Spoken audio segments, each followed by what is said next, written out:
What have you got on you today then? I've got some heroin. It's 11 a.m. on the front line of Europe's drugs epidemic. How much did that cost you? The needles are free, and that cost me £10. £10, you know what I mean? And that's 20 ml of heroin. How quick can you get it? For 10 minutes. Chris is 41, a painter and decorator turned heroin addict. Homeless, surviving in a tent, wondering if his next hit will be the one that kills him. I just really need to get it in me. Right, You know what I mean? we'll let you go on.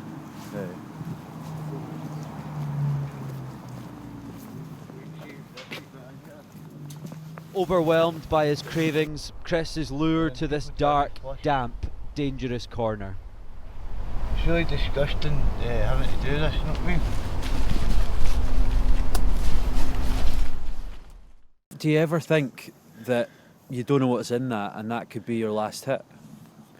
To be honest, mate, that'd be a blessing. To the way my life is, you know. Dying seems like a better life. Glasgow has the highest rate of drugs deaths in Europe, a shameful scourge Scotland has failed to shake off. And here are the daily pavement patrols known as the Rapid Response Squad, clearing up the dangerous aftermaths of back alleys turned heroin havens, metres from Scotland's busiest shopping district. This is one of the spots where Chris says he's been waiting 6 months for rehab, shoplifting to fund his addiction. I'm spending £20 for one bag. You get 2 for petty. So you've got to buy 2 for petty. And is that a day?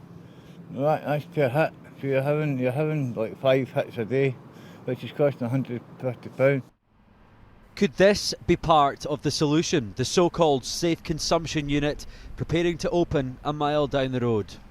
This will be the UK's first dedicated place where addicts will be able to take their illegal substances under medical supervision without the fear of arrest by police. The idea is to drive everything off the streets and indoors. It's a pilot that's been years in the making. Do you think the safe drug room will make a difference? I think if you're in that area, yes, but do people actually think it's a trap? I don't think they're that level of trust.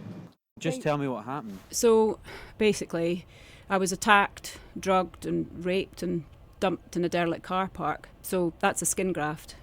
This is Vicky. We're protecting her identity as she gets clean after being hooked on heroin and crack, left for dead in 2019. I had been dumped and thrown out of a moving car, and I kind of rolled over onto my arm and cut off the circulation. So they had to cut away all the dead stuff, the muscle and all that.